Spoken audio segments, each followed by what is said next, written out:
My own brother shattered my ribs. But the real pain? It was my mother's whispered plea, stay quiet. He has a future. For a terrifying moment, I thought I was alone, trapped, until a doctor looked me in the eye, saw the bruises, and simply said, "You're safe now." Then, with a quiet resolve, she picked up the phone. "I'm Stephanie. I'm 25 years old, and even now, months later, I can still feel the phantom ache in my chest, a constant reminder of the night my brother, Kyle, broke my ribs during what should have been a simple family dinner. The physical agony was excruciating, a sharp, searing fire with every breath, but it paled in comparison to the soul-crushing blow of hearing my own parents tell me to keep quiet about it. Their concern wasn't for my broken body, but for protecting Kyle's perfect image. But that doctor, a woman I'd never met before that day, refused to be complicit in their cover-up. Her decision changed everything. Growing up in Oak Ridge, Michigan, wasn't like those idyllic television commercials. Our town of just under 15,000 was the kind of place where everyone knew everyone else's business, and appearances were everything. This became the unspoken foundation of my family's values, a truth I only recognized much later. There were 4 of us, me, my older brother Kyle, and our parents, Thomas and Natalie Harris. From the outside, we were the quintessential American family. My father, a self-made real estate mogul, and my mother, a pillar of local charity. We lived in a sprawling colonial in the most prestigious neighborhood, attended church religiously, and our Christmas cards were meticulously planned, professional photo shoots. But behind those polished doors, our reality was far more fractured, especially when it came to Kyle. Kyle, 3 years my senior and now 28, always had what my parents euphemistically called a bit of a temper. In childhood, this meant he'd often unleash his anger by destroying my things. I remember a collection of porcelain dolls from my grandmother, 3 of them shattered during his various outbursts. Each time, my parents would replace them, gently telling me, "Your brother just has strong emotions, Stephanie. You need to understand." As we grew older, his aggression evolved. From breaking my possessions, it morphed into breaking my spirit. He'd call me names, tell me I was stupid, or tear apart my appearance. When I'd run to my parents, they'd sigh, dismiss it as siblings being siblings, and my mother would pat my hand, saying, "That's just how brothers and sisters interact, Stephanie. You need to develop thicker skin." It was an undeniable truth. Kyle was the favorite. My straight A's were met with a simple good job, but when Kyle scraped a B- in a class he was failing, we'd celebrate at the fanciest restaurant in town. My acceptance to the University of Michigan with a partial scholarship earned a mere nod of approval. But Kyle's admission to Michigan State, after my father made a sizable donation to their business school, warranted a huge party with the entire neighborhood. Despite it all, I worked relentlessly to be the perfect daughter. I chose medicine, abandoning my true passion for art. My high school art teacher had called my watercolors quite good and urged me to apply to art schools, but my father scoffed. An expensive hobby, not a career. So, I packed away my paintbrushes and buried myself in textbooks. Our family's standing in the community was paramount. My father's business, his connections, his reputation, they were everything. He served on the Chamber of Commerce, sponsored Little League teams, and ensured his name was regularly in the local paper for his charitable contributions. My mother presided over the garden club and organized the annual charity gala for the Children's Hospital. We weren't just residents. We were the pillars of Oak Ridge. The pressure to maintain this flawless image was constant, suffocating. If I ever complained about Kyle or dared to express any negative emotion, my mother would quickly interject. "We don't air our dirty laundry in public, Stephanie. People look up to the Harris family." My father was more blunt. "Your brother will take over the business someday. Nothing can tarnish his reputation." My feelings for my family were a complex tangle: love, resentment, duty, and a desperate longing for approval. I loved them because they were family, but as I matured, I began to see the toxicity of our dynamic. Yet, years of conditioning made it hard to trust my own perceptions.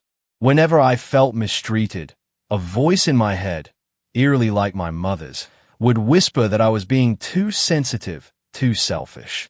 My medical residency in Chicago offered 2 blessed years away from Oak Ridge and my family. That distance brought a crucial clarity.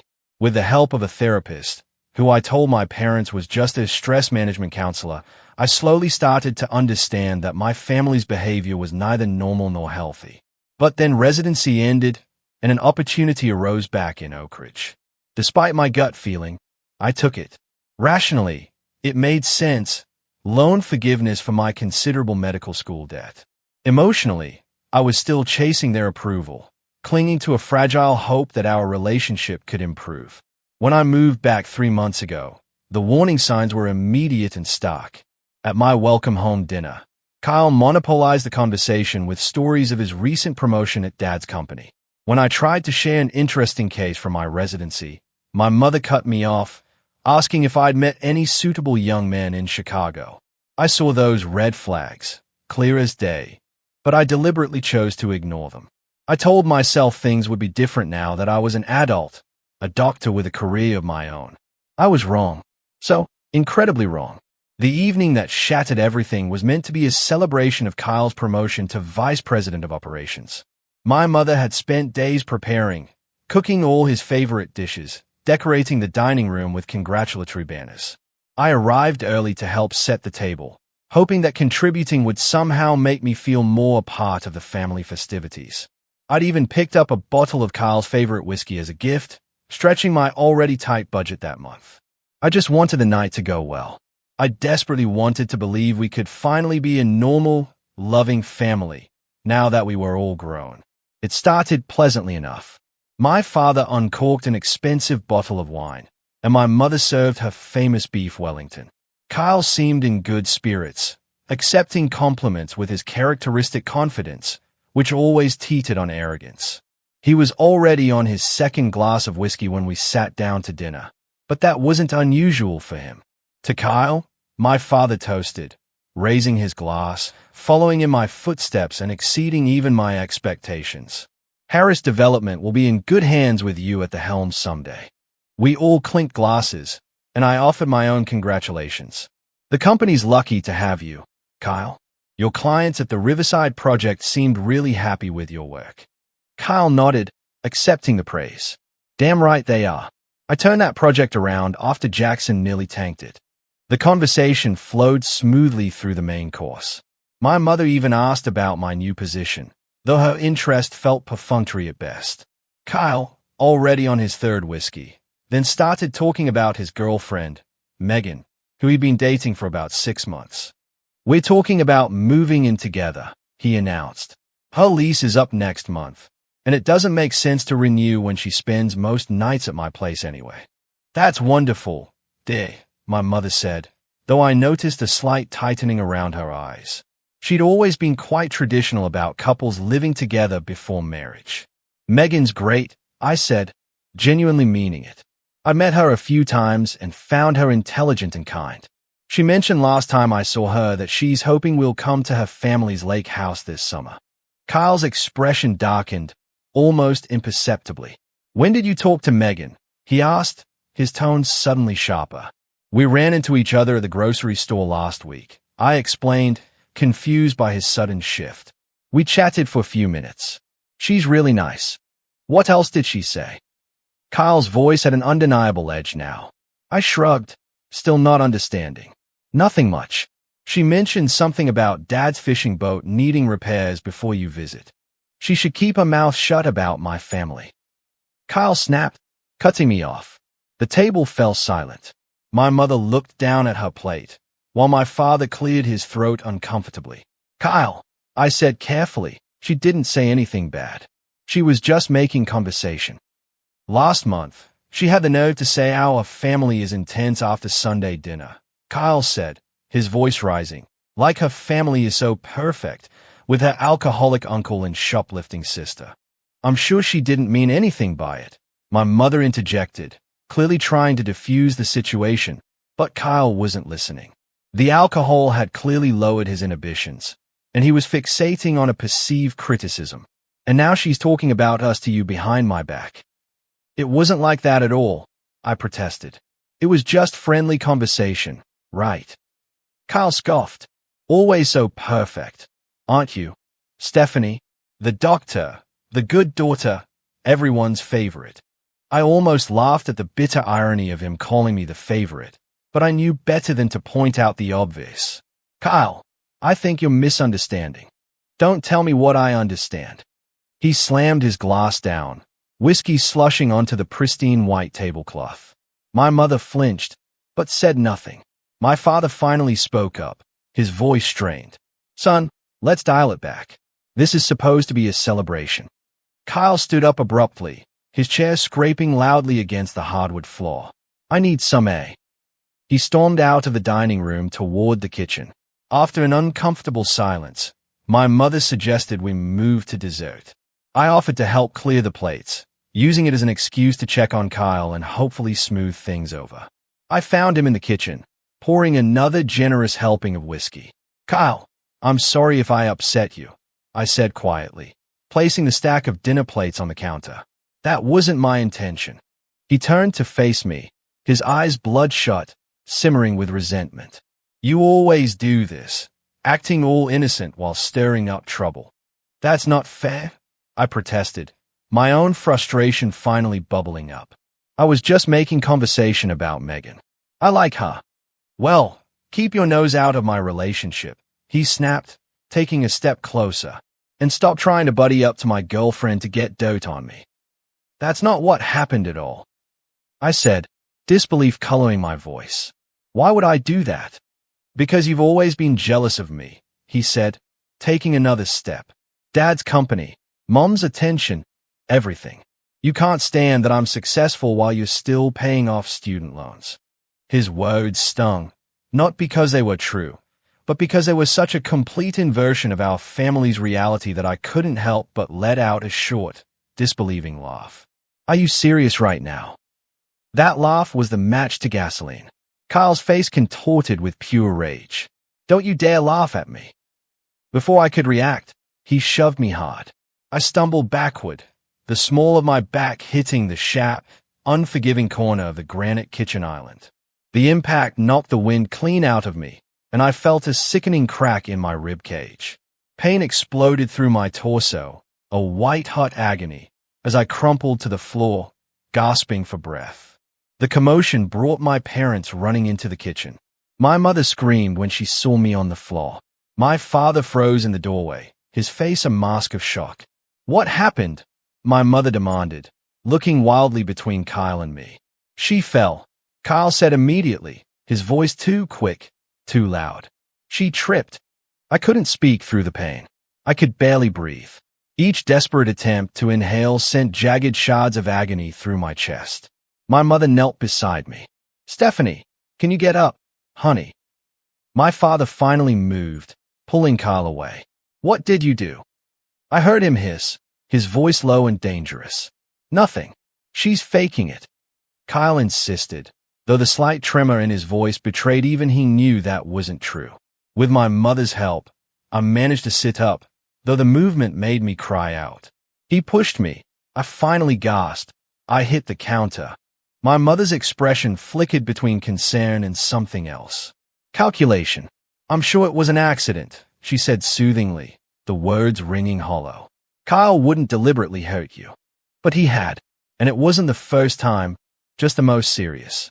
I think I need to go to the hospital, I managed to say between shallow breaths. It hurts to breathe. Let's not overreact, my father said, stepping forward, his voice carefully controlled. Take some ibuprofen and rest. If it's still bad tomorrow, we can reassess. I couldn't believe what I was hearing. I'm a doctor, I heard myself say, the words raspy. I know what broken ribs feel like. Please, I need to go now. I'll drive you, my mother offered. I can drive myself, I said, a sudden, desperate need to escape them all overriding the excruciating pain. My father helped me to my feet, his face a mask of concern that didn't quite reach his eyes. These family disagreements happen, he said quietly. Let's not make more of this than it is. I didn't respond, focusing instead on breathing shallowly, minimizing the agonizing pain. I gathered my purse and keys, refusing any further assistance. As I carefully made my way to the door, I heard my father talking to Kyle in harsh whispers. The drive home was agonizing. Every bump in the road sent spasms of pain through my chest. I should have gone straight to the emergency room, but shock and denial pushed me home instead. I told myself I'd take some strong painkillers from my personal medical kit and see how I felt in the morning. A part of me still couldn't process what had happened. Not just Kyle's violence, but my parents' reaction to it. That night was one of the longest of my life. I couldn't lie down without excruciating pain, so I spent it propped up in a recliner, drifting in and out of uneasy sleep. By morning, the pain hadn't subsided, and my side was now sporting an angry, purple bruise. I could barely move without gasping. I knew then that I couldn't ignore this, no matter what my family wanted. The next morning brought not just physical pain, but the emotional assault of my family's reaction. My phone started ringing at 7:30 a.m. My mother's ringtone. I let it go to voicemail, not ready to speak with her. 10 minutes later, she called again. This time, I answered. "Stephanie, how are you feeling this morning?" Her voice was light, casual, as if she were asking about a mild headache rather than potentially broken ribs. "Not good," I replied, my voice hoarse. "Honestly, I'm in a lot of pain. I can barely move." "These things always feel worse the next day," she said dismissively. "Take some Advil and put ice on it." "Listen, about last night." "Mom, I think my ribs are broken," I interrupted, my patience wearing thin. Kyle seriously hurt me. There was a pause on the other end. When she spoke again, her voice had taken on that placating tone she used when she thought I was being difficult. "Sweetheart, it was an unfortunate incident, but let's not blow it out of proportion. Kyle feels terrible about it." "Has he said that? Has he called to apologize?" I asked, already knowing the answer. "He will, I'm sure. He was very upset last night after he left. But right now, we need to focus on moving past this. Your father and I think it's best if we just put this behind us." I shifted in my chair, wincing at the stab of pain. "Mom, I can't breathe without it hurting. This isn't something I can just put behind me." "It's probably just bruised," she insisted. "If Kyle had really hurt you that badly, you would have gone to the hospital last night." The gaslighting was so blatant, it would have been laughable if it weren't so infuriating. "I'm going to get it checked out today," I told her firmly. "Stephanie." Her voice took on a warning tone. "I think it's best if we keep this within the family. There's no need to involve outsiders in what was clearly just a momentary loss of temper." "Outsiders? Mom, I'm talking about seeing a doctor for a medical injury." "You know what I mean," she said impatiently. "Questions will be asked. Forms will need to be filled out. Things get put on record. Are you seriously asking me not to seek medical attention because it might reflect badly on Kyle?" I couldn't keep the incredulity from my voice. "I'm asking you to think about the consequences," she replied.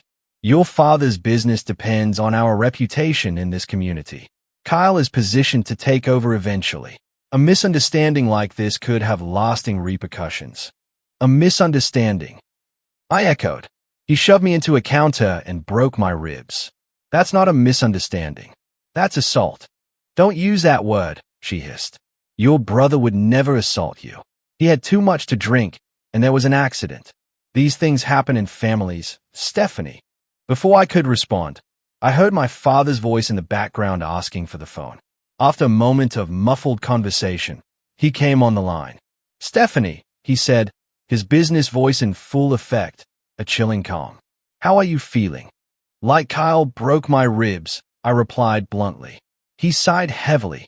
"Your mother tells me you're thinking of going to the doctor. I think that's premature.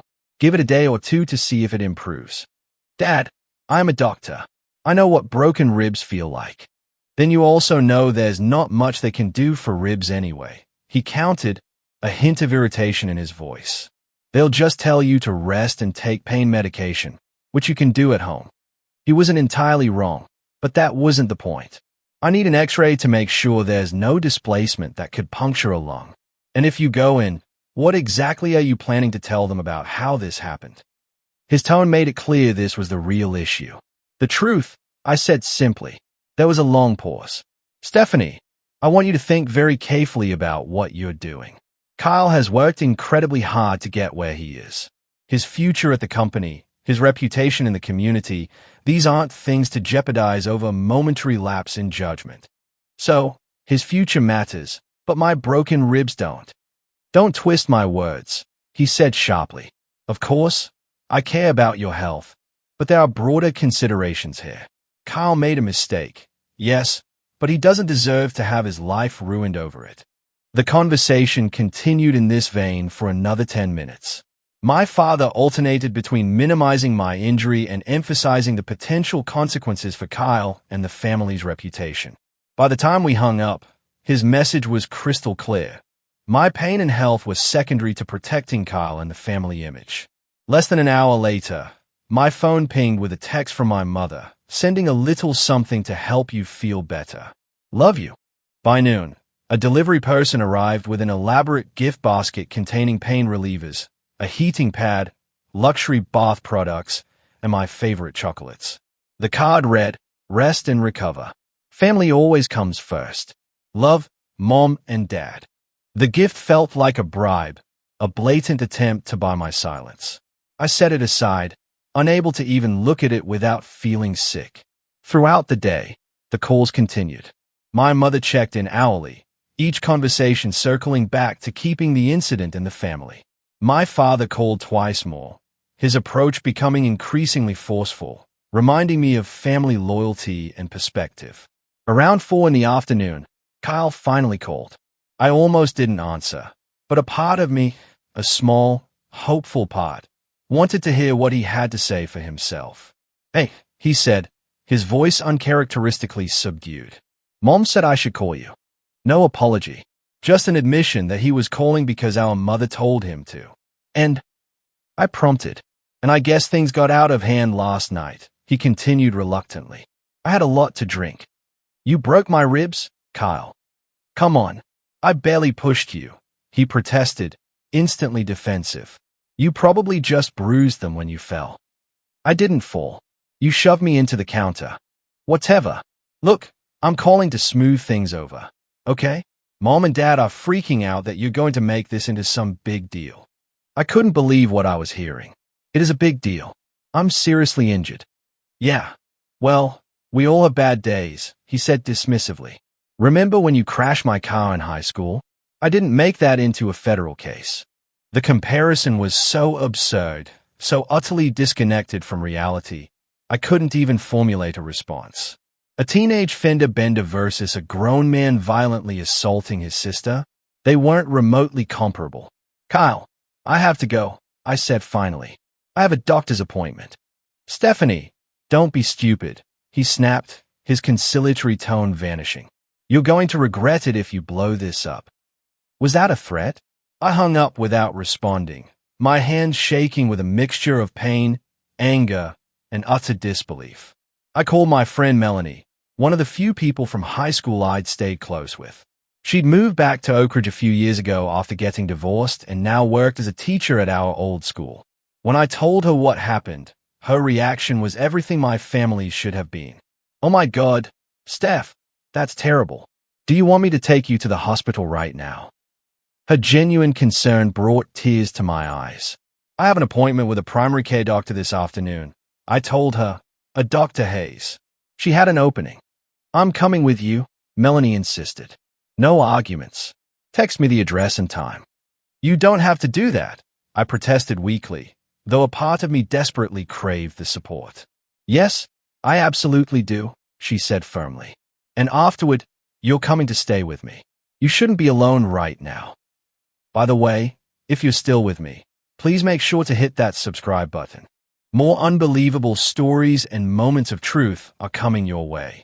By the time my appointment rolled around, the pain had intensified to the point where even the prescription-strength ibuprofen I had wasn't touching it. Every breath was agony, and I developed a concerning shortness of breath. I knew I couldn't put this off any longer, regardless of my family's pressure. As Melanie drove me, my phone continued to light up with calls and texts from my parents. Each message carried the same theme: silence, discretion, family loyalty. But with each mile that took me closer to medical help, I felt a growing resolve. This wasn't right. And for once in my life, I wasn't going to prioritize my family's wishes over my own well-being.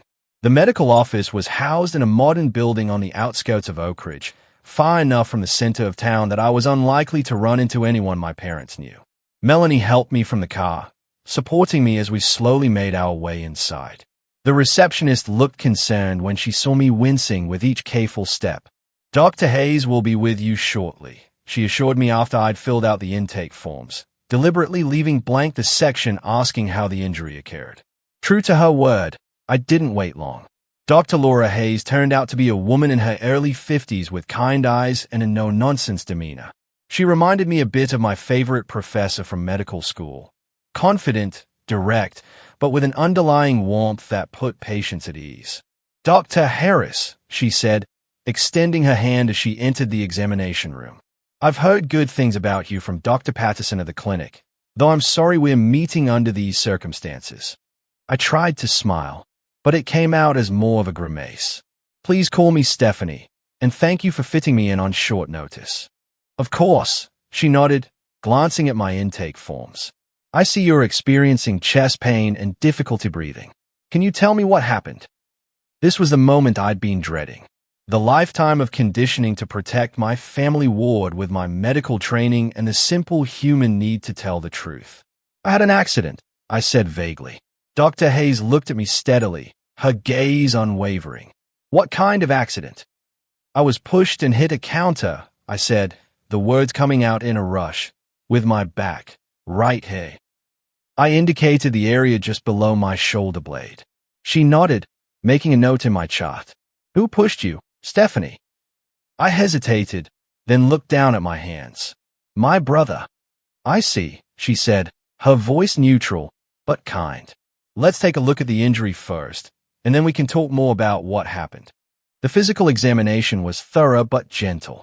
Dr. Hayes listened to my breathing, carefully palpated the injured area, and noted the extensive bruising that had developed. Her face remained professional, but I could see the concern in her eyes. "I'd like to get some x-rays," she said after completing the examination. "Based on your symptoms and the physical findings, I suspect you have at least 2 broken ribs, possibly 3. I'm also concerned about the shortness of breath, which could indicate a more serious complication." The x-rays confirmed her suspicions. 3 fractured ribs, one with a concerning displacement that explained my breathing difficulties. When Dr. Hayes returned to the examination room with the results, her expression was grave. "Stephanie," she said, sitting down across from me, "these are significant injuries. The displacement of your 7th rib could potentially cause a pneumothorax, a collapsed lung, if not properly monitored and treated. I'm going to prescribe appropriate pain medication and give you specific care instructions, but I need to ask you some more questions about how this happened." I nodded, a lump forming in my throat. "You said your brother pushed you," she continued gently. "Was this an accident during play, or was it deliberate?" "It was deliberate," I admitted, my voice barely above a whisper. "He was angry. He'd been drinking. Has anything like this happened before?" I thought about all the times Kyle had accidentally hurt me growing up. The shoves that were too hard to be playful. The arm grabs that left fingerprint bruises. The times he'd thrown things at me in anger. "Not this seriously," I said finally. "But yes, he has a history of being physical when he's angry." Dr. Hayes nodded, her expression compassionate, but serious. "And how have your family members responded to this incident?" The dam broke. Perhaps it was the pain medication beginning to take effect, or the simple relief of finally talking to someone who seemed genuinely concerned. But I found myself telling Dr. Hayes everything. Kyle's attack, my parents' dismissive response, their pressure to keep quiet, and their prioritization of the family's reputation over my well-being. "They sent me a gift basket," I said with a hollow laugh that sent pain shooting through my chest, like chocolates and bath bombs could make up for broken ribs and the fact that they care more about how this affects Kyle than how it affects me. Dr. Hayes listened without interruption, occasionally making notes. When I finally fell silent, she put down her pen and looked at me directly. "Stephanie, as a medical professional, I want to be completely transparent with you about my obligations here. What you've described is a case of domestic violence, and in my position, I am a mandatory reporter. My heart sank. What does that mean, exactly? It means that I am legally required to report incidents of suspected abuse to the appropriate authorities, she explained gently. In this case, that would mean filing a report with the police.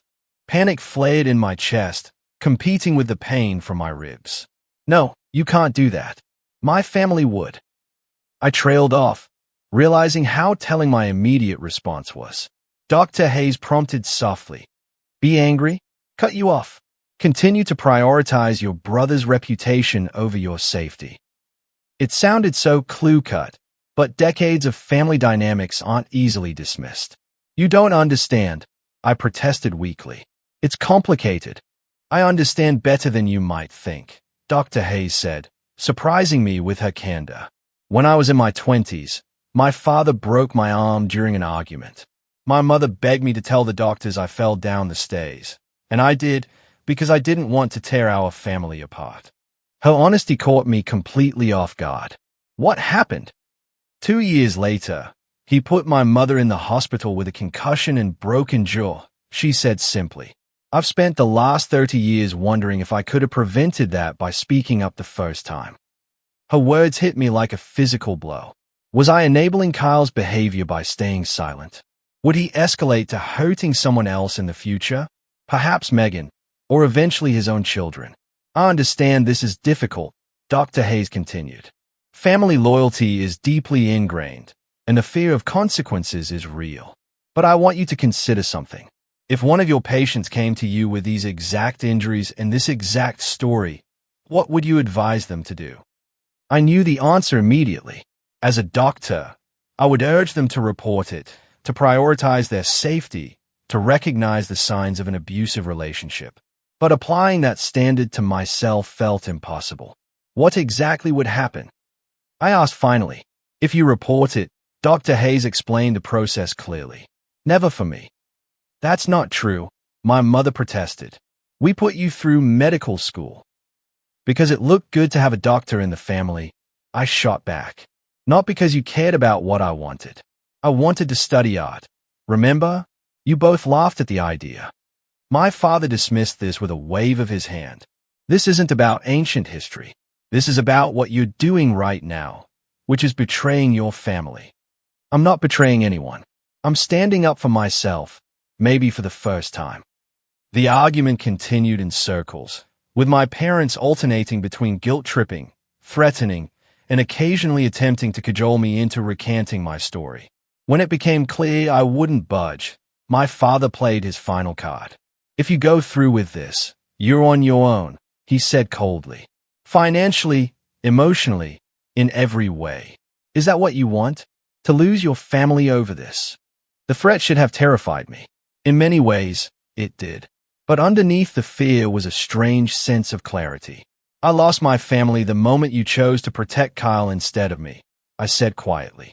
Maybe I never really had one to begin with.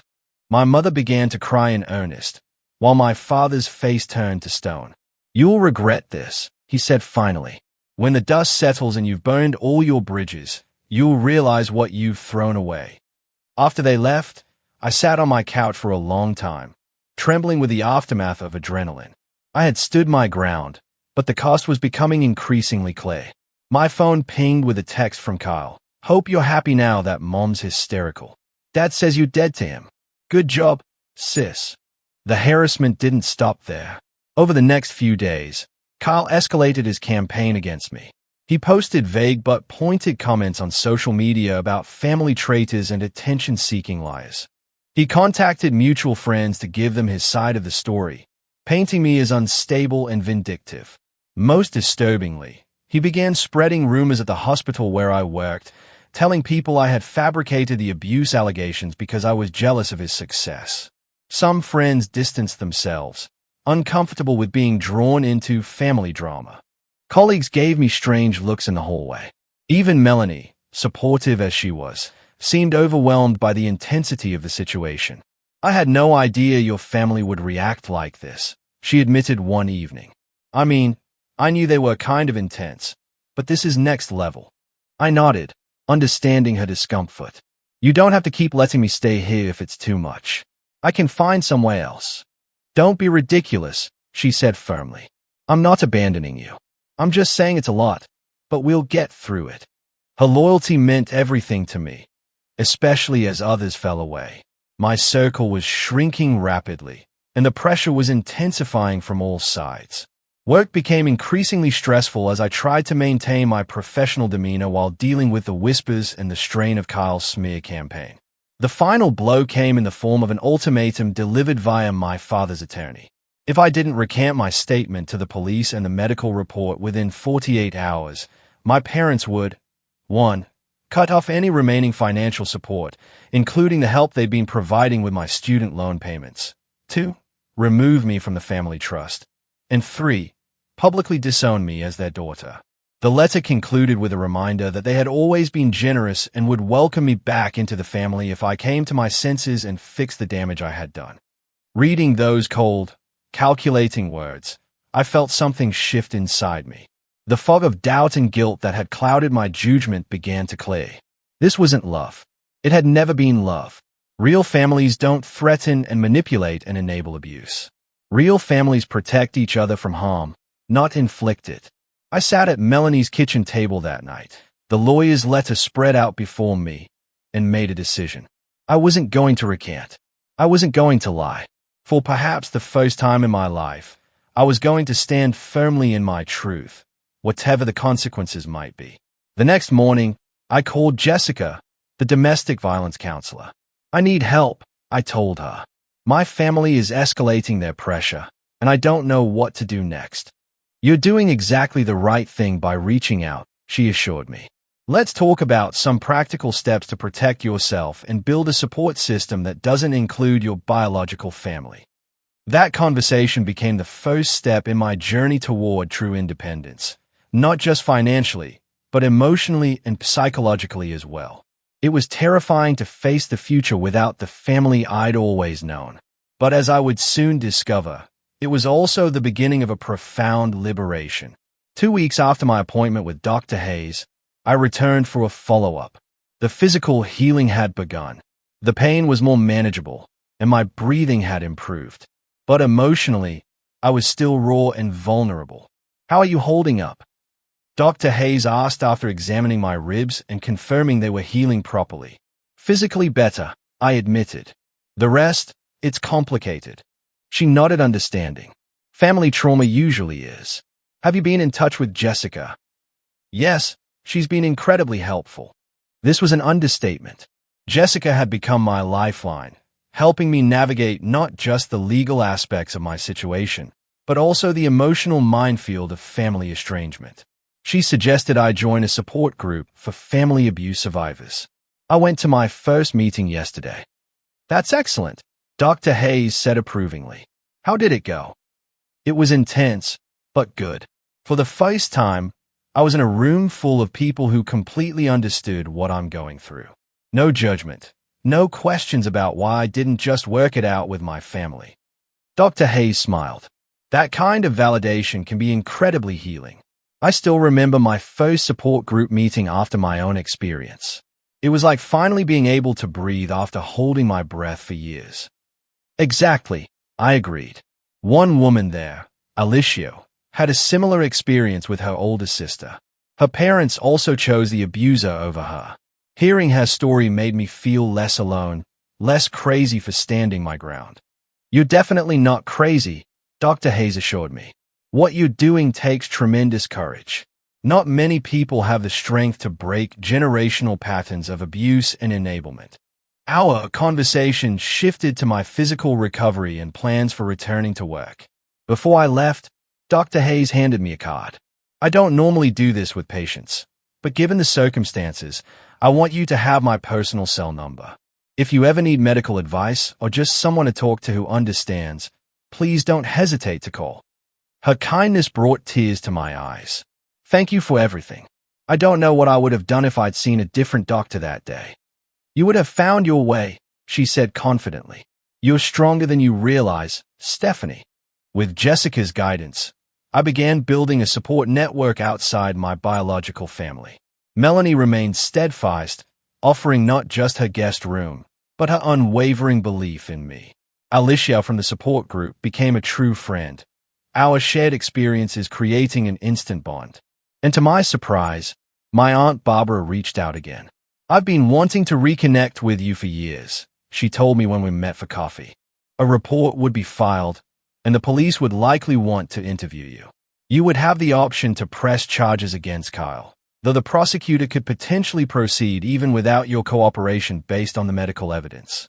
There will be documentation of the incident regardless. I'm not going to pretend this will be easy," she said. "Honestly, based on what you've told me about your family, there will likely be significant pushback. But I also want you to know that there are resources available to help you through this process. I can connect you with a victim advocate who can explain your options and support you every step of the way." I sat in silence for a long moment, weighing my options. The thought of going against my family filled me with dread, a primal fear. But the alternative, pretending this never happened, allowing Kyle's behavior to go unchecked, sacrificing my own well-being for the family image, suddenly seemed untenable. "Okay," I said finally, my voice steadier than I expected. "Do what you need to do, Doctor." Dr. Hayes reached out and gently squeezed my hand. "For what it's worth, I think you're making the right decision. Not the easy one, but the right one." She spent the next 20 minutes outlining a treatment plan for my physical injuries, explaining the warning signs I should watch for, and scheduling a follow-up appointment. Before I left, she also provided contact information for a domestic violence counselor named Jessica and a support group for family abuse survivors. "One last thing," Dr. Hayes said, as I was preparing to leave. "Do you have a safe place to stay? I'm concerned about potential retaliation once your family learns about the report." I nodded. My friend Melanie offered to let me stay with her for a few days. "Good. Take her up on that offer," Dr. Hayes advised. "And if you ever feel unsafe or need immediate medical attention, don't hesitate to go to the emergency room or call 911. As Melanie drove me to her house afterward, I felt a strange mixture of terror and relief. I had no idea what would happen next, but for the first time in my life, I had chosen my own well-being over my family's expectations. It was terrifying, but it also felt like the first breath of truly fresh air I'd taken in years. Painful, though, that breath was with my broken ribs. The repercussions began sooner than I expected. I had barely settled into Melanie's guest room when my phone exploded with notifications. The local police department had contacted my parents and Kyle for their side of the story, and they were livid. My father's voicemail was coldly furious. "Stephanie, call me immediately. I cannot believe you would do this to your brother, to this family. We raised you better than this." My mother's message was tearful. "How could you? Stephanie, after everything we've done for you." Kyle is devastated. The police came to his workplace. "Do you have any idea what this could do to his career? To our standing in the community?"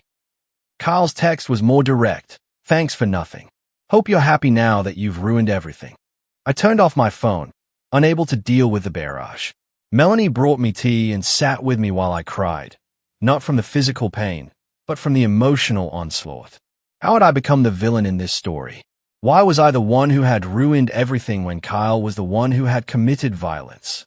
"They are trying to make you doubt yourself," Melanie said wisely. "Don't let them. You did the right thing." The next day brought more of the same. My phone continued to fill with messages from my immediate family, and now extended family members were chiming in, too. My aunt Susan, my father's sister, called to tell me I was tearing the family apart over a little disagreement. My cousin Patrick texted that I was being dramatic and attention-seeking. Even my grandmother, who had always been kind to me, left a voicemail asking why I couldn't have handled this within the family. Only my mother's younger sister, Barbara, sent a different message. "I believe you. Stephanie, call me if you need anything. Love you." I hadn't spoken to Aunt Barbara in years. She'd had a falling out with my mother over something that was never explained to me and had been largely absent from family gatherings ever since. Her support, though unexpected, was a tiny lifeline in the storm. I took a few days off from work, using my medical leave to recover physically and try to process everything emotionally. Dr. Hayes had connected me with Jessica, the domestic violence counselor, who called to check on me and provide resources. She explained that what I was experiencing, the family closing ranks, the victim blaming, the pressure to recant, was unfortunately common in cases of family violence. They are trying to maintain the status quo, Jessica explained. Your speaking up threatens the family system they've established, where your brother's behavior is excused and enabled. It's painful, but their reaction actually confirms that you made the right choice by breaking the silence. 5 days after my appointment with Dr. Hayes, I returned to my apartment briefly to pick up more clothes and some work files. I had just finished packing a bag when there was a loud knock at the door. I froze, instantly knowing who it was. Sure enough, when I peered through the peephole, I saw my parents standing in the hallway, grim-faced. I considered not answering, but I knew this confrontation was inevitable. Better to have it on my territory than theirs. I opened the door, but didn't invite them in. We need to talk, my father said without preamble, his voice low and dangerous. I'm busy right now, I replied, trying to keep my voice steady. Too busy for your family? My mother asked, her voice sharp with hurt and anger. After what you've done, you owe us at least a conversation. I sighed and stepped back, allowing them to enter. They surveyed my half-packed suitcase with disapproval. Running away, my father asked. Taking care of myself, I corrected. What do you want? We want you to fix this mess you've created, he said bluntly. The police are talking about charging Carl with assault. His job could be at risk. People are already talking.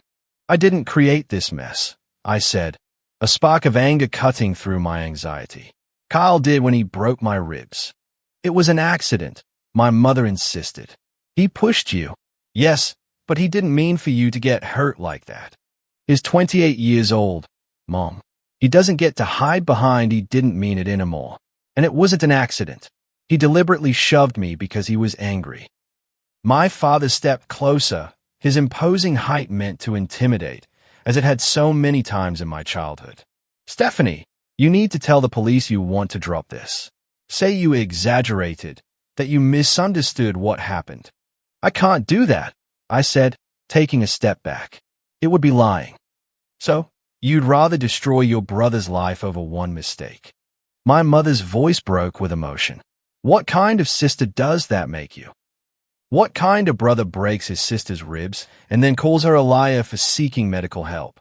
I counted, my voice rising with indignation. What kind of parents care more about their son's reputation than their daughter's safety? My father's face darkened with anger. That's enough. We have always protected both of you. Everything we've done has been for this family. No, I said, the realization crystallizing as I spoke. Everything you've done has been for the family image. For Kyle. Your mother made it difficult. After our falling out, she essentially blocked my access to you and Kyle. What was the falling out about? I asked, realizing I'd never known the real story. Barbara sighed. I confronted your father about his favoritism toward Kyle and the way they both enabled his behavior. This was after I saw Kyle push you at a family barbecue when you were about 14.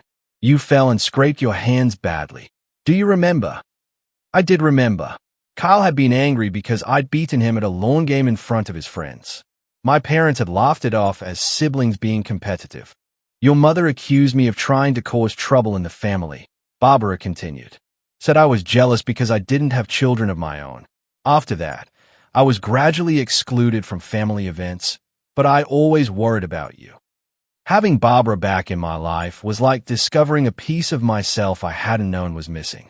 She was the family I needed, supportive, honest, protective in ways my parents had never been.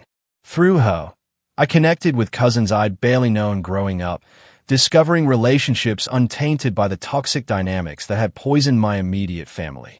Alongside building these personal connections, I took practical steps to secure my independence. I changed the locks on my apartment, installed a security system, and set up cameras at the entrance. I consulted with a lawyer about the implications of being removed from the family trust and cut off financially. I opened new bank accounts at a different bank than the one my family used. Small steps, but each one made me feel more secure, more in control of my own life. Jessica also connected me with resources to help understand the psychological patterns that had shaped my family dynamic. I devoured books on toxic family systems, narcissistic parents, and the psychology of scapegoating. The more I learned, the clearer my situation became. Kyle was the golden child, perpetually excused and elevated no matter his behavior. I was the scapegoat, expected to absorb blame and prioritize everyone else's needs above my own. This education was both painful and liberating. Painful to recognize how deeply dysfunctional my family was, but liberating to understand that it wasn't my fault. I hadn't caused the abuse by being too sensitive or difficult, as my parents had always implied. I hadn't imagined or exaggerated the mistreatment. It was real, and I had every right to protect myself from it. The most challenging aspect of this new knowledge was learning to set and maintain boundaries. My entire life had been built around accommodating my family's demands and expectations. Standing firm in the face of their pressure went against decades of conditioning. Think of boundary setting as a muscle, Jessica advised during one of our sessions. It's weak at first because you've never been allowed to use it, but each time you hold your ground, it gets stronger. I practiced small acts of boundary setting daily, not answering every call or text from my parents immediately, refusing to engage when they tried to guilt or manipulate me, correcting misinformation when mutual acquaintances repeated Kyle's version of events. Each tiny act of self-advocacy built my confidence for the bigger confrontations. The police investigation into the incident continued, with a prosecutor ultimately deciding to charge Kyle with domestic assault despite my parents' efforts to intervene. Kyle hired an expensive attorney and pleaded not guilty, setting the stage for a potential trial where I would have to testify against him. The prospect was terrifying, but I was determined to see it through. Through all of this, I was surprised to discover an unexpected sense of peace emerging alongside the turmoil. For so long, I had contorted myself to fit into my family's expectations, suppressing my own needs and perceptions to maintain harmony. Now, despite the external chaos, I was beginning to feel an internal alignment I had never experienced before. My thoughts, feelings, and actions were finally in congruence. I was living in my truth, painful though it was. My support group became a sanctuary where I could express my fears and doubts without judgment.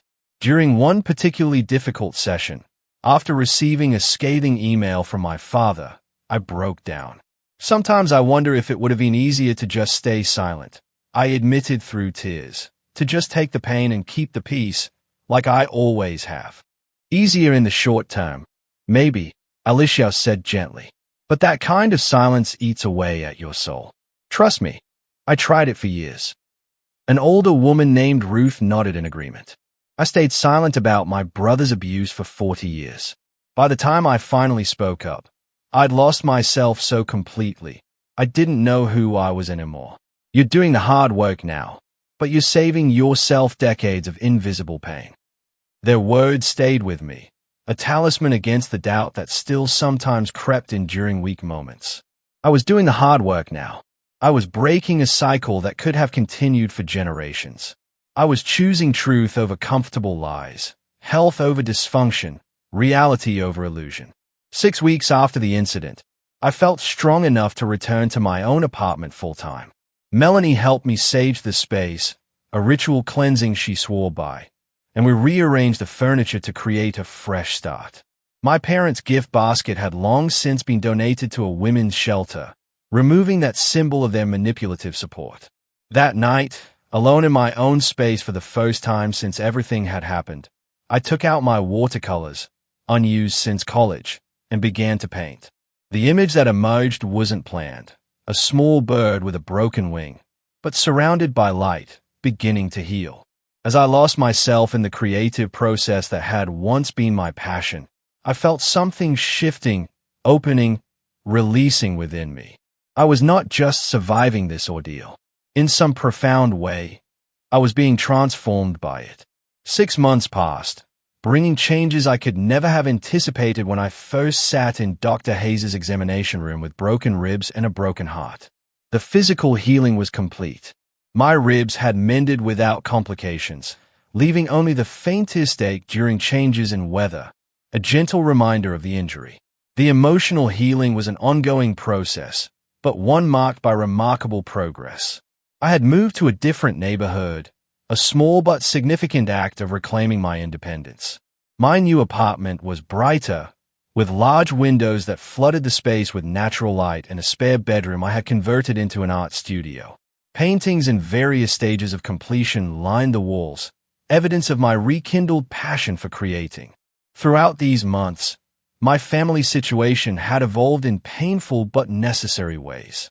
After multiple attempts at reconciliation on their terms, which always involved me recanting my exaggerated version of events and apologizing to Kyle, I had requested a meeting with clear conditions. It would take place on neutral ground, with a family counselor present, and with the understanding that I would not be gaslit or pressured to change my story. Surprisingly, they agreed. Perhaps they thought they could still convince me in person. Or maybe they were feeling the social consequences of our estrangement in a community where appearances mattered so much. The meeting took place at the counselor's office on a crisp fall afternoon. My parents arrived dressed immaculately. As if for church, their expressions a careful blend of concern and restraint. Kyle came separately, his usual confidence dimmed somewhat by the pending legal case against him, which had been delayed by procedural issues. The counselor, Dr. Morgan, established ground rules for our conversation. No interrupting, no name-calling, using I statements rather than accusations. My parents nodded agreeably, though I could sense their impatience with what they probably viewed as unnecessary formality. "Stephanie," Dr. Morgan began, "would you like to start by sharing what you hope to achieve from today's meeting?" I took a deep breath, centering myself as I had practiced. I want clarity and honesty about what happened and what happens next. I want acknowledgement of the harm that was done to me, both by Kyle's actions and by your response to them. And I want to establish boundaries for any future relationship we might have. My mother frowned slightly at the word boundaries, but remained silent. My father shifted in his seat, already uncomfortable with the direction of the conversation. "Thomas and Natalie," Dr. Morgan turned to my parents. "What are your hopes for today?" My father cleared his throat. "We want our family back together. This division has gone on long enough. We want to put this unfortunate incident behind us and move forward." "It wasn't an unfortunate incident," I said quietly, but firmly. "It was assault. Kyle broke 3 of my ribs, and then called me a liar when I sought medical help. You both pressured me to lie about my injuries and prioritize his reputation over my physical safety."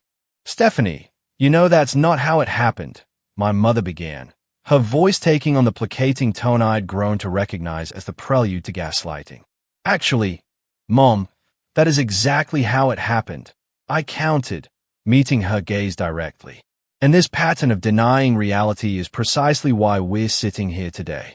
Dr. Morgan gently redirected the conversation, asking each of us to express our feelings without disputing each other's experiences. What followed was 2 hours of painful but necessary truth-telling. My parents continued to minimize and deflect, though with less conviction than before. Kyle offered a superficial apology that focused more on the inconvenience the situation had caused him than on the harm he had inflicted. "I'm sorry things got out of hand," he said, not quite meeting my eyes. "I never meant for you to get seriously hurt, but you have to admit, going to the police was an extreme reaction." "Was it?" I asked, maintaining my composure despite the anger bubbling beneath the surface. If a stranger had broken my ribs, would reporting it be extreme? Why should you be held to a lower standard of behavior because we're related? He had no good answer for that. By the end of the session, it was clear that while my family was willing to have me back in their lives, they were not truly willing to acknowledge the dysfunction that had led to our estrangement. They wanted reconciliation without accountability, forgiveness without change. As we prepared to leave, my father made one final appeal. "Stephanie, we miss you. Despite everything, we're still your family. No one will ever love you like we do." I looked at him for a long moment, seeing him clearly, perhaps for the first time. "That's the problem, Dad. The way you love is conditional and harmful. I deserve better. We all do. Walking out of that office, I felt an unexpected lightness. I had faced my greatest fear, permanent estrangement from my family, and discovered it wasn't as terrifying as I had imagined. In fact, the prospect of continuing to accept their version of love now seemed far more frightening than building a life without them. In the months that followed, I maintained minimal contact with my parents through occasional texts and brief phone calls, always with strict boundaries in place. Kyle and I had no direct communication outside of necessary legal interactions. His case eventually ended in a plea deal, a misdemeanor charge with probation and mandatory anger management classes. It was less than he deserved, but more accountability than he'd ever faced before. Professionally, my life took unexpected turns. The courage I'd found in standing up to my family translated into greater confidence at work. I advocated more effectively for my patients, particularly those showing signs of abuse or neglect. My colleagues noticed the change, and I was offered a leadership position on a new community health initiative focused on domestic violence prevention and intervention. This work brought me into regular contact with Dr. Hayes, who became both mentor and friend. During one of our meetings to discuss the initiative, I finally found the words to express my gratitude. "I wrote you a letter," I said, handing her an envelope, "to thank you for what you did that day, for seeing what was happening and having the courage to do something about it." She accepted the letter with a warm smile. "I was just doing my job, Stephanie." "No," I shook my head. "You did more than that. You showed me what true professional integrity looks like. You were willing to make a difficult choice because it was the right one, not the easy one. That's the kind of doctor I want to be." Our work together on the initiative became one of the most rewarding aspects of my professional life. We developed training programs for medical professionals to better recognize and respond to signs of abuse, created resources for patients, and built partnerships with local support services. Each person we helped felt like a small redemption of my own experience. My personal life flourished as well. The support group that had been my lifeline in the early days became a community where I both received and offered healing. Alicia and I started a monthly gathering for survivors to share art, poetry, and stories as part of their recovery process. Melanie remained my closest friend. Her loyalty during my darkest days cemented a bond that felt more like family than many blood relationships. And speaking of family, Aunt Barbara became a central figure in my life. Her home became my holiday destination, her wisdom a guide through the complex emotions of creating a new kind of family when the original one had failed. Through her, I connected with cousins I'd barely known growing up, discovering relationships untainted by the dynamics that had poisoned my immediate family. Most surprisingly, I began dating again after years of focusing exclusively on my career. Daniel, a kind and thoughtful architect I met through a community art class, showed me what healthy communication and respect looked like in a romantic relationship. Our connection developed slowly, built on friendship and mutual values rather than the desperate need for approval that had characterized my previous relationships. On the anniversary of my appointment with Dr. Hayes, I took myself on a solo retreat to a cabin by a lake. I brought my paints, my journal, and a stack of books, intending to reflect on the year's journey. Sitting on the dock at sunset, watching the light play across the water, I wrote in my journal. "A year ago today, I was broken in more ways than I knew.